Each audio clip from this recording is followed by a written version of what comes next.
السلام عليكم ورحمة الله تعالى وبركاته.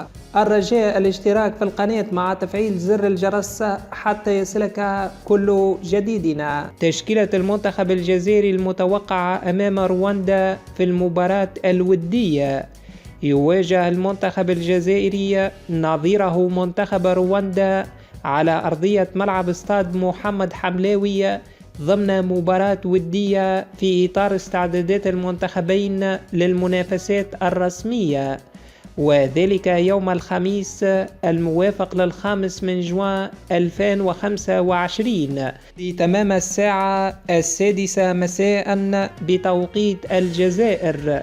المنتخب الجزائري من المتوقع أن يدخل بالتشكيلة الأساسية التالية: في مركز حراسة المرمى جندوز، قلبي الدفاع عيسى مندي بجانب رامي بن سبعيني، جوان حجام ظهير أيمن، ريان ايت نوري ظهير أيسر، بوداوي لاعب ارتكاز، أمامه الثنائي مازا بجانب الشيبي، رياض محرز جناح أيمن، عمورة جناح أيسر، وسيقود هجوم المنتخب الجزائري قويري.